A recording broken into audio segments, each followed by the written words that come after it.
हमारे YouTube channel में आप लोग का स्वागत है। आज हम लोग पढ़ेंगे ट्रांसपोर्ट इन प्लांट, जो कि बायोलॉजी का आपका चैप्टर 11/11 है।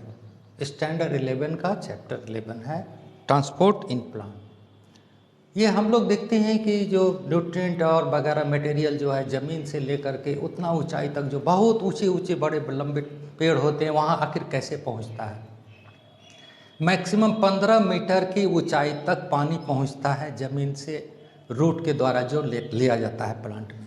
तो ये इतना ऊंचाई तक पहुंचना, इसके लिए क्या सिस्टम है। हम लोग के घर में जो पानी वो सप्लाई होता है उतना ऊंचाई पर, तो वो तो मोटर लगा रहता है। प्लांट के पास ऐसा कोई सिस्टम नहीं है।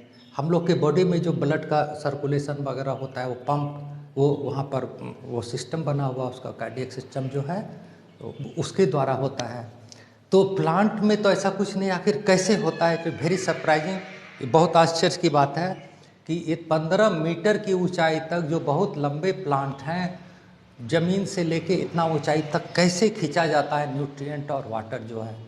तो इसके लिए वैज्ञानिक जो हैं वो लोग बताए हैं there are 5 methods, means of transport जो है वो 5 है यहाँ पर। छोटे प्लांट में कैसे होता है, बड़े में कैसे होता है। तो सबसे पहला वन जी डिफ्यूजन, जिसको विसरण बोलते हैं। दूसरा है फैसिलिटेटेड डिफ्यूजन। थर्ड है एक्टिव ट्रांसपोर्ट, या इसको अपहिल ट्रांसपोर्ट भी बोलते हैं। और चौथा है बाय रूट प्रेशर। और पांचवा है transpiration pull model, transpiration pull model. तो ये 5 मीन्स ऑफ ट्रांसपोर्ट है जिसके द्वारा सभी प्लांट में, किसी में छोटे में होता है, किसी में बड़े में होता है, किसी में मीडियम साइज की ऊंचाई वाले प्लांट में होता है। तो सबसे पहले डिफ्यूजन क्या है। डिफ्यूजन हम लोग देखेंगे, ये घर में भी है, हम लोग देखते हैं कि रसोई का जो है खाना जो बनता है वो गैस काफ़ी तेज़ी से जो है सभी रूम में फैल जाता है, मसाले का गंध, दैट इज डिफ्यूजन। ये हालांकि स्लो प्रोसेस है। जो किचन में होता है वो फास्ट इसलिए कि गर्म रहता है, गर्म में मूवमेंट बहुत ज़्यादा होता है मसाला का, गैस का। ये स्लो प्रोसेस है, स्मॉल डिस्टेंस में है, और ये पैसिव है। पैसिव मतलब अपने आप होगा, उसके लिए एनर्जी की ज़रूरत नहीं पड़ेगी। इसको डिफ्यूजन बोलते हैं और विसरण बोलते हैं। इससे जो है बहुत छोटे एक सेल से दूसरे सेल में इस तरह से जो है न्यूट्रिएंट का फ्लो होता है, ट्रांसपोर्ट होता है। दूसरा है फैसिलिटेटेड डिफ्यूजन। फैसिलिटेटेड का मतलब इसको सुविधा प्रदान किया गया, फैसिलिटी पर दिया गया है। वो कौन देता है? ट्रांसपोर्ट प्रोटीन होता है। प्रोटीन जो है वो, उसका नाम ट्रांसपोर्ट प्रोटीन है, वो उसमें मदद करता है।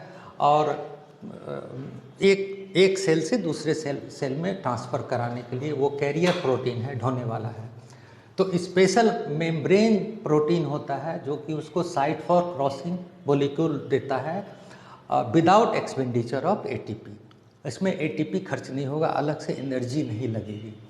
जैसे ये देखिए फोटो बना हुआ, सेल मेम्ब्रेन है, यहाँ बाहर से है, यहाँ इनर साइड है, और ये मॉलिक्यूल को पास करा रहा है। तो जो प्रोटीन इसको पास करा रहा है उसका नाम, उसका जो है ये पोर्ट, ये यहाँ पर दिया, उसको पोरिन बोलते हैं।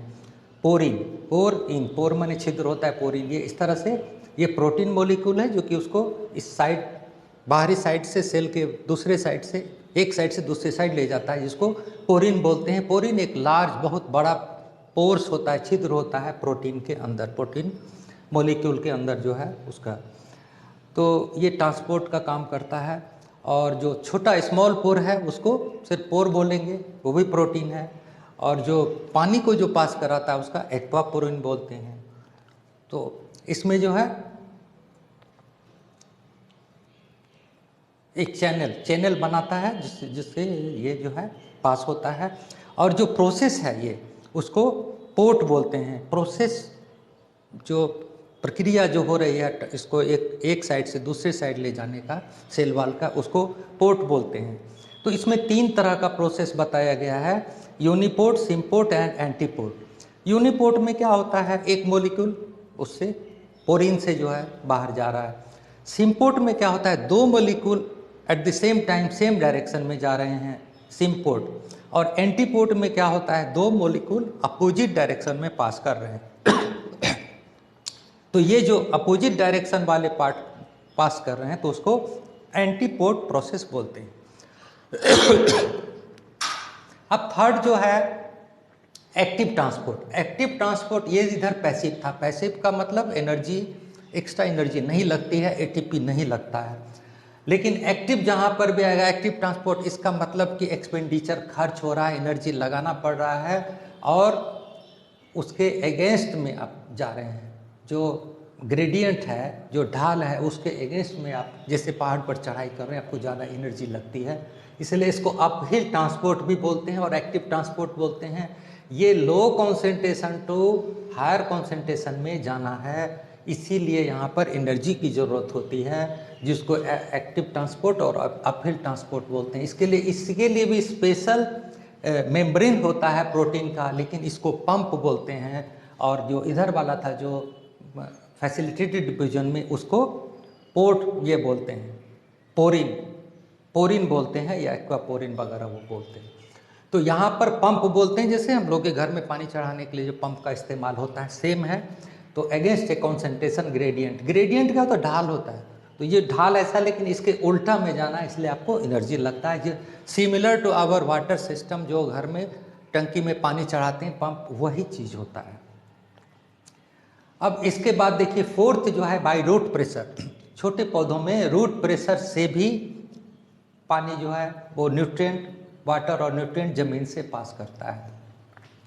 ये स्मॉल हाइट के लिए है, और कब, जबकि इवेपोरेशन नहीं हो रहा है उस समय, जैसे नाइट में या अर्ली मॉर्निंग में। तो इसका एग्जाम्पल है आपको गटेशन। गटेशन देखेंगे कि ठंडा के इसमें आप घास का जो टिप है, उसके वहाँ पर कुछ वाटर ड्रॉप्स होते हैं, जैसे पैदल चलिएगा और कपड़ा वपड़ा भीग जाता है, तो दैट इज गटेशन। वो बिंदु स्राव बोलते हैं उसको। ये रूट प्रेशर के चलते होता है। Removal of excess water, guttation का डिफिनीशन है removal of excess water in liquid form near the tip of the grass blades. Liquid form में ग्रास जो घास है, उसका जो ब्लेड है, उसके टिप पोर्शन पर एक छेद जैसा होता है, वहाँ से पानी का धीरे धीरे निकलना, उसको गटेशन कहते हैं। ग्रास में और लीव्स में, पत्तों में होता है, मेनी और हर्बेशियस प्लांट में होता है। At night and in early morning, रात में होगा और अर्ली मॉर्निंग में होगा, जब इवेपोरेशन नहीं हो रहा है। तो इसका एग्जाम्पल है गटेशन, और ये होता रहता है। रूट प्रेशर के द्वारा ही पानी जो है चलता है। रूट का प्रेशर है, नीचे से आ रहा है, तो प्रेशर के थ्रू वो ठेलता है। अब जो बहुत लंबे प्लांट है, जैसा हमने बताया 130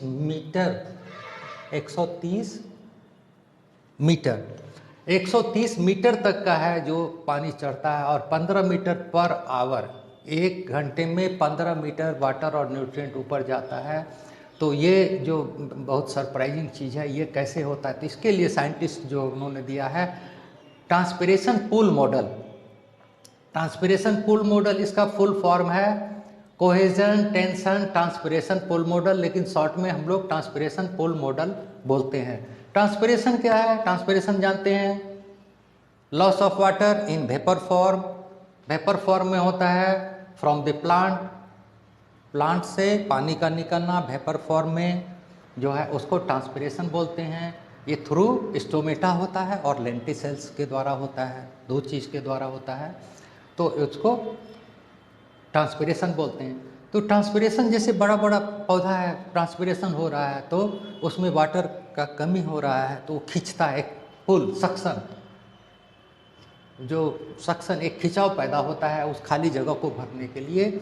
तो इसके द्वारा पानी ऊपर चढ़ता है, और उसमें कोहेजन और टेंशन, वो जो फोर्स है वो भी काम करते हैं। और ये दिन में होगा, जैसा रूट प्रेशर रात में होगा, और ये लिक्विड फॉर्म में होगा, और ट्रांसपिरेशन दिन में होगा, ड्यूरिंग डे होगा, और वेपर फॉर्म में होगा, पानी का निकलना, दैट इज ट्रांसपिरेशन। तो यही ट्रांसपिरेशन पूल मॉडल है। और एक्चुअली क्या होता है, जो जितना भी वाटर लिया जाता है रूट्स के द्वारा और प्लांट, इसमें जो है सिर्फ 1% ही वाटर यूज़ होता है फोटोसिंथेसिस में, बाकी ट्रांसपिरेशन के द्वारा लॉस हो जाता है। तो फोटोसिंथेसिस में इसका बहुत काम नहीं है, तो बाकी इसका काम यही रह गया कि सिर्फ न्यूट्रिएंट का फ्लो बना रहे, इसके जो है ये होता है। Transpiration creates a suction which pulls water. Transpiration जो है एक सक्शन खिंचाव पैदा करता है जिससे पानी ऊपर चढ़ता है। और हाई कैपिलरिटी ऑफ वाटर जो है, जाइलम सैप जो है कैपिलरिटी है, उसमें प्रॉपर्टी है due to cohesion, adhesion and surface tension of water and small diameter of trachea जो होता है उसके चलते भी पानी चढ़ता है।